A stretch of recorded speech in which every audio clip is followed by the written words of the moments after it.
Muy buenas a todos, bienvenidos a PhysioNT, yo soy Pedro, él es Freddy y hoy el vídeo que os traemos va sobre el síndrome del túnel carpiano.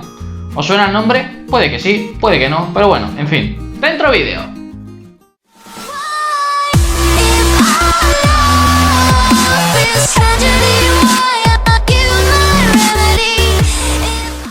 Y bueno, lo primero que tenemos que hacer, como siempre, es hablar de la anatomía, es hablar de qué es el túnel carpiano. El túnel carpiano es un espacio anatómico localizado en la muñeca que está delimitado en esta parte por el ligamento transverso del carpo y por el otro lado por los huesos de la primera hilera del carpo.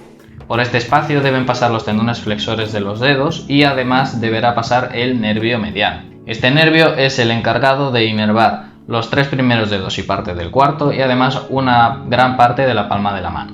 De hecho, es este el nervio mediano, el que se va a quejar en las personas que tienen el síndrome del túnel carpiano.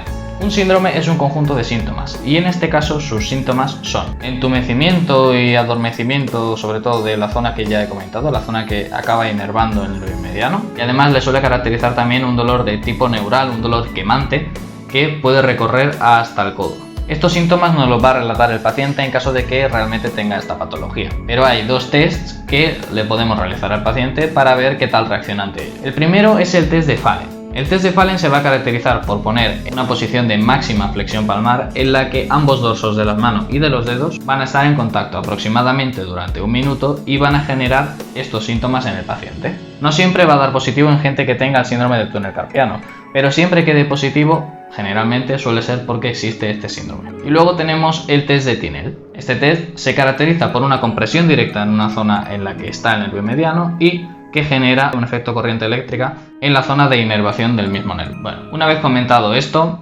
parece que está todo muy centrado en la muñeca, ¿verdad? Que es donde va a ser el punto de conflicto del nervio, o por lo menos el más común. Pero sí que es verdad que gran parte de los síndromes del túnel carpiano, donde menos localizada está la causa del problema es en la propia muñeca. Este nervio, el nervio mediano, nace entre la vértebra C5 y T o D1, pasa entre escaleno medio y escaleno anterior, sigue bajando y pasa por el pectoral menor, pasa por la articulación acromioclavicular, baja por todo el brazo, pasa la articulación del codo y va de la mano de los músculos flexores de muñeca y dedos que están localizados en el antebrazo, que llega hasta el pronador cuadrado y entonces es cuando llega al túnel carpiano. Fijaos, si pasa por sitios el nervio y nosotros nos centramos solamente en la muñeca. Entonces son cosas que tenemos que tener en cuenta.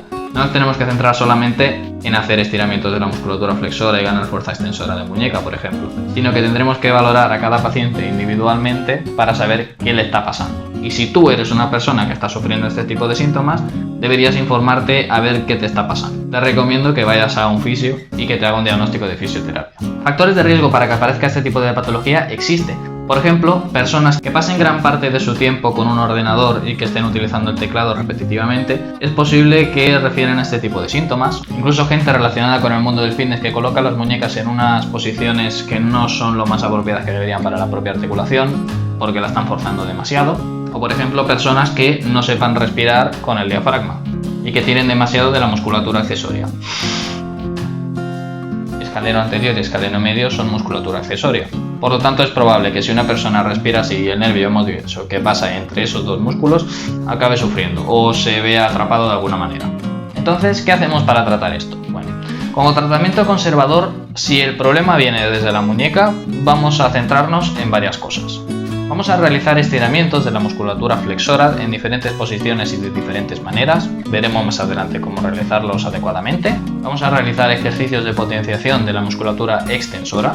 Vamos a realizar también estiramientos del adductor del pulgar.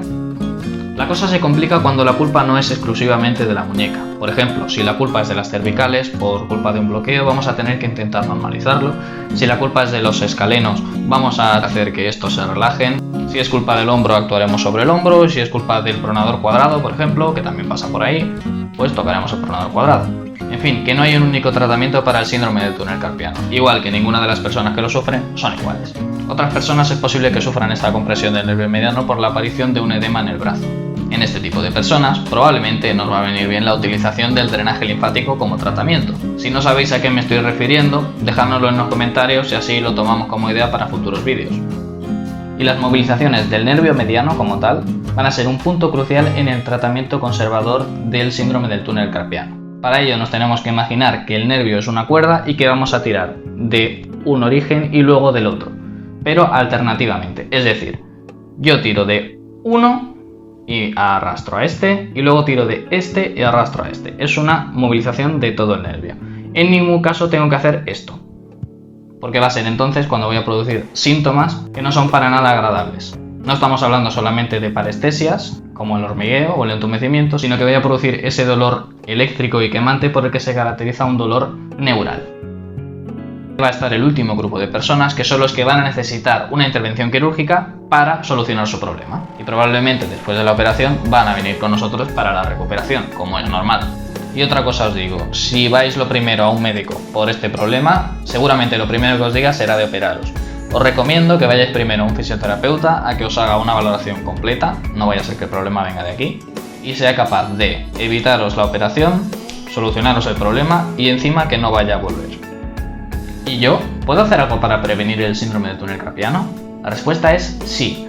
Hay factores como la diabetes, la obesidad, el consumo de alcohol o el tabaquismo que son factores de riesgo para sufrir esta patología, además de la que ya hemos comentado antes del trabajo, que ahora me voy a meter un poquito más en ello. Como ya hemos dicho antes, si utilizas teclado en tu trabajo, por ejemplo, lo ideal sería que no trabajaras en esta posición ni que trabajaras en esta posición. El teclado debería quedar más o menos alineado con los antebrazos. Ejercicios en posición extrema de muñecas, sobre todo que requieran fuerza o que incluso estés acostumbrado a trabajar o a convivir con la vibración sobre las muñecas, pueden ser, además del teclado, otros factores de riesgo para sufrir esta patología. Y fuera del ámbito del trabajo, deberemos aprender también a utilizar los objetos con una buena ergonomía de la posición. Vamos a evitar esto, ¿vale?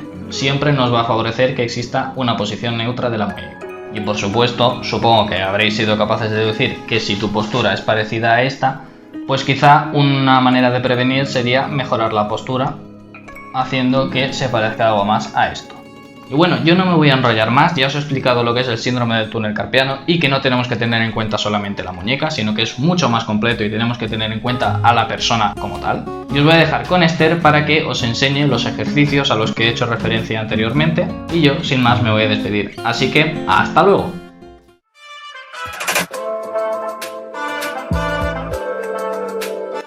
Vamos a empezar con unos estiramientos. Empezaremos con la musculatura flexora de la muñeca. Nos pondremos delante de una mesa o de una camilla con el codo flexionado y vamos a coger los dedos de las manos con la palma mirando hacia arriba y vamos a tirar de ellos hacia abajo. Aguantaremos aquí unos 15 segundos y vamos a hacer unas 5 repeticiones y lo podremos hacer varias veces al día, por ejemplo, por la mañana, al mediodía y a la noche.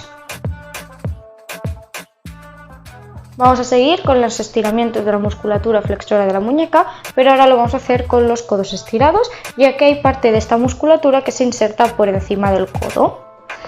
Lo haremos de pie, apoyando la palma de la mano contra la camilla o la mesa donde lo hagamos y vamos a aguantar aquí 15 segundos más. Lo haremos 5 veces otra vez y lo podemos repetir 3 veces al día. El siguiente estiramiento, también de la musculatura flexora de la muñeca, lo vamos a hacer con el antebrazo en pronación. Vamos a apoyar todo el antebrazo en la camilla o en la mesa donde estemos trabajando y vamos a forzar la mano hacia atrás, es decir, haciendo una extensión de muñeca. Lo haremos en esta posición ya que cuando el antebrazo está en pronación no pondremos tanta tensión en el nervio mediano, ya que relajamos los músculos de la pronación y el nervio deslizará mejor y no tendrá tanta compresión.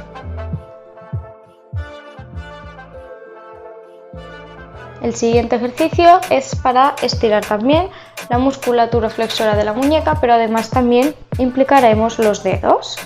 Nos pondremos de pie o sentados, con las dos manos las entrelazaremos entre ellas y las pondremos de manera que nosotros nos veamos el dorso de la mano, la palma de la mano queda hacia afuera y estaremos estirando tanto flexores de la muñeca como de dedos. Aguantaremos aquí también 15 segundos, lo vamos a repetir 5 veces y lo podemos hacer 3 veces al día, por la mañana, al mediodía y a la noche.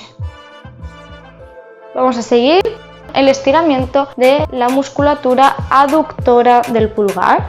Pondremos la mano apoyada encima de la camilla y con la otra mano vamos a estirar el dedo pulgar, abriéndolo, separándolo del dedo índice, haciendo una ABD de pulgar. Aguantaremos aquí 15 segundos otra vez, lo repetiremos 5 veces y lo vamos a hacer 3 veces al día. Vamos a empezar con los ejercicios de fortalecimiento de la musculatura y empezaremos con un ejercicio de extensión activa de muñeca. Simplemente vamos a apoyar el antebrazo encima de la camilla y vamos a hacer una extensión de muñeca controlada hacia arriba. Y lo vamos a repetir 10 veces y haremos 3 series. Y finalmente, para aumentar un poquito más la carga y tonificar más esta musculatura, vamos a añadir más peso con una mancuerna, por ejemplo de 1 kilo o de 2 kilos, y lo vamos a repetir 10 veces y 3 series en total. Como hemos dicho antes, la movilización del nervio mediano va a ser clave para el tratamiento del túnel carpiano. Así que os vamos a enseñar una forma de poderlo hacer vosotros mismos. Voy a explicar los componentes que tiene que tener esta movilización. Primero, la extensión de muñeca con extensión de dedos, la extensión de codo, la ABD de hombro y empezaremos con la cabeza inclinada hacia el lado del brazo que estamos estirando. Desde aquí vamos a ir moviendo la cabeza hacia el otro lado a la vez que doblamos el codo. Hacemos una flexión palmar de muñeca y relajamos los dedos o los flexionamos. Y vamos a ir alternando el movimiento de la cabeza con el movimiento del brazo. Lo vamos a hacer durante 1 o 2 minutos y la podemos repetir 3 veces al día.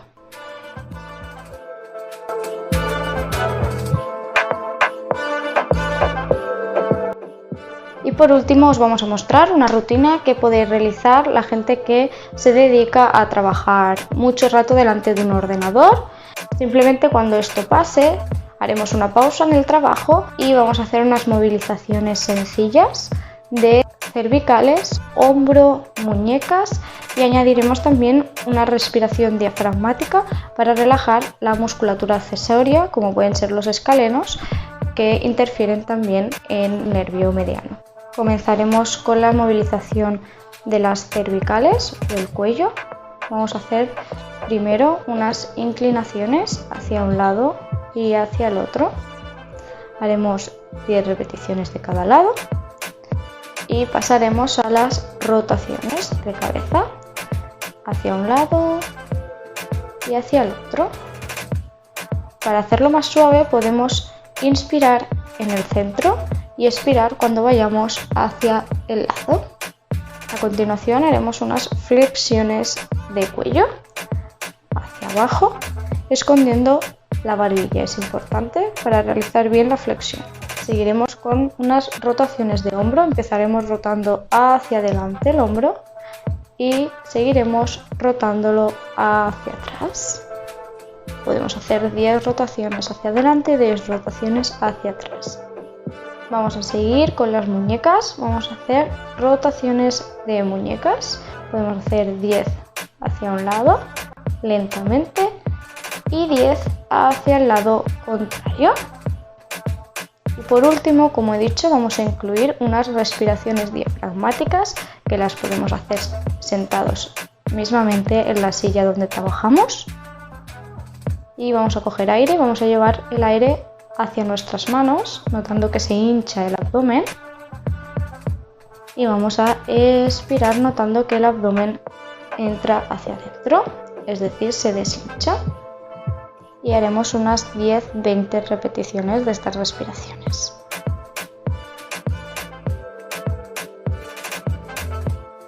Y hasta aquí el vídeo de hoy, esperamos que os haya gustado, que os sea útil. Si no, vosotros lo podéis compartir con alguien que sepáis que pueda sufrir este síndrome debido a su trabajo o su estilo de vida. Comentar también que hemos hecho este vídeo porque subimos una encuesta hace 2 semanas y el vídeo más votado fue el de la pisada, que os lo dejamos por aquí, y el segundo más votado fue este del túnel carpiano.